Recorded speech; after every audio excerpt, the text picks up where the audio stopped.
Eat the rich. Billionaires shouldn't exist. Bring out the guillotine. Workers create the wealth. The huge numbers that CEOs bring home in compensation each year can make some people sick to their stomach. It's a big point of scrutiny and controversy. In this video, we'll go over some of the highest paid CEOs, what they studied in college, and where they got their degree from. I'll tell you what though, it'll take a whole lot more than an education to bring home the checks that these guys are bringing. If you're watching this and you just entered college or you're going to college soon, you should definitely watch this until the end because this is pretty insightful. If you're watching this just for pure entertainment value, you should also watch through to the end because this is pretty entertaining.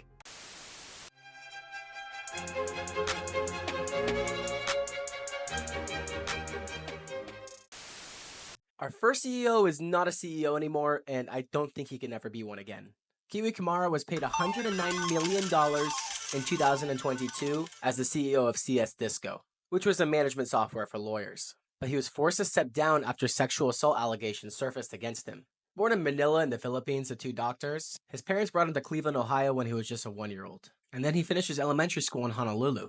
He was quite the prodigy, and at just the age of 11, he wrote a medical paper for alternative treatments of rheumatoid arthritis, which was actually published in the Hawaii Journal of Medicine. He was 16 years old when he got his bachelor's in comp sci from the Hawaii Pacific University, and just a year later, he was enrolled at Harvard Law School, where he finished and got his degree at 19 years old, making history by being the youngest graduate in that Harvard program. Now, you might be thinking that a comp sci degree and a law degree are on opposite sides of the spectrum, but he put both of these to very good use, and it makes you wonder if he was thinking about this plan the whole entire time that he was alive. Because he founded a tech company that focused on legal services. Like I said before, it was a management software for lawyers.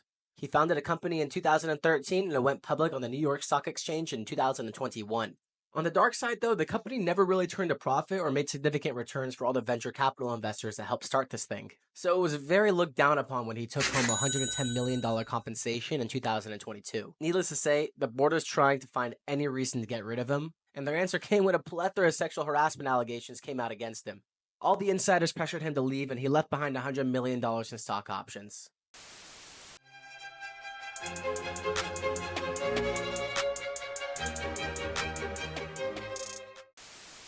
Next up is Bill Reedy, or is it Bill Reddy? Bill Reddy. He's been in the workforce for about 15 years, but his LinkedIn experience is about as long as the Cheesecake Factory menu. He went to the University of Louisville and got his bachelor's in information systems and finance, and then he went to Harvard for his MBA. He landed a consulting role at McKinsey, and for those of you guys who don't know, McKinsey's a very prestigious consulting firm. After his brief time there, he served as the president of iPay Technologies, which was a bill pay company that he stayed at up until around 2011 when he got a role to become an executive at a Silicon Valley venture capital firm. It was called Excel Partners. All the while, he was the CEO of a company called Braintree, which under his leadership actually acquired the beloved payment company Venmo. This was back in 2012. PayPal then bought Venmo in 2013, and then he served as vice president of PayPal up until 2019. He switched roles again right before the pandemic when he got a job as president of commerce and payments at Google. And now he's a CEO of Pinterest, where he enjoyed a $122 million compensation in 2022.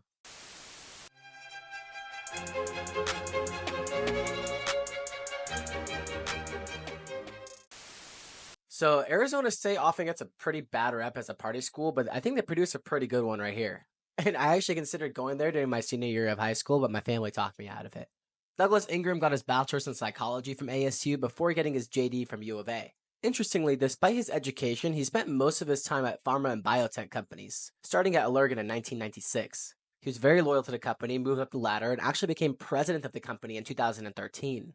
He moved on to Chase Pharmaceuticals in 2015 before landing his current position at Sarepta, where he made just under $125 million in 2022. Fun fact about Doug, he was actually a DJ during his college years. I couldn't find any information on what kind of frat he was in at ASU, if he was even in one. But back in the 90s, DJs was pretty much all analog and he was definitely using vinyls, so he definitely had some talent.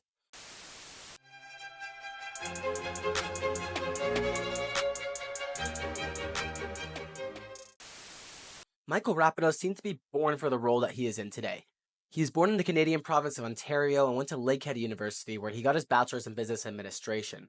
This was in 1989. And while he was studying there, he got a job as a brand ambassador at Labatt Breweries and started promoting some of the other bars that were in the area. He even put ads in a dedicated section of the university newspaper called the Argus, where he would feature what kind of music events were going on in town. After graduating, Michael moved to the big city of Toronto, where he stayed working as a sales agent for Labatt Breweries. But his life changed when he followed his calling and founded his own concert promotion company called Core Audience Entertainment in the late 90s. During this time, Michael's company focused on acquiring concert promoters, essentially to do what he was doing back in college, but at a much, much larger scale. His company was bought out by Clear Channel Communications, but not long after it rebranded itself into what it is known today as Live Nation in 2005. They kept him on board and he was named CEO of the company. In Live Nation's early years in the mid to late 2000s, it made deals with U2, Madonna, Jay-Z, Nickelback, and even Shakira. The deal with most of these guys was that Live Nation would collaborate with them on some of their promotion and merchandising. Live Nation got its big break when they bought out Ticketmaster, which is pretty much the service that you and I use to get into any live event besides maybe Eventbrite. It was a $2.5 billion deal which faced a lot of antitrust scrutiny in some countries. Today, Live Nation has grown to a company with a market cap of almost $33 billion. Our man Michael received $139 million in compensation in 2022.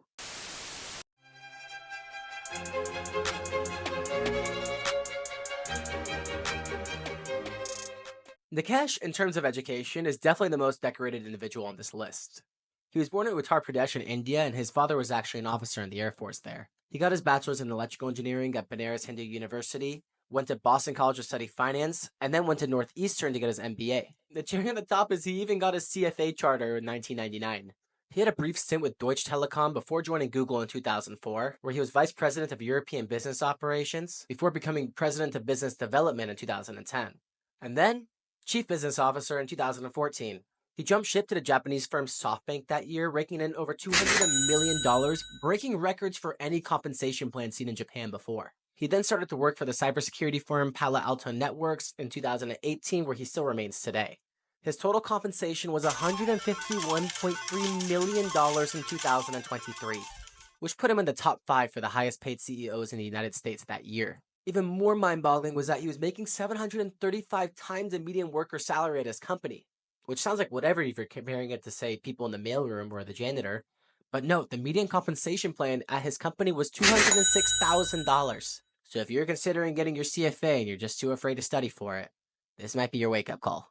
So all the CEOs that we featured today are college grads. 4 of them went to grad school. None of them got their PhDs.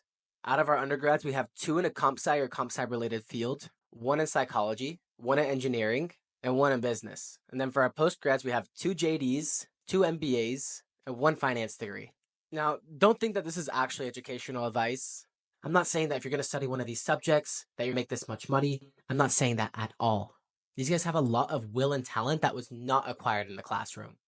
But their educational path certainly helped them build the skill set that they have today. And it also surrounded them with a pool of connections to network and learn from, and they're likely also like-minded to them. Thanks for watching Corp Dorks. Until next time, fight on.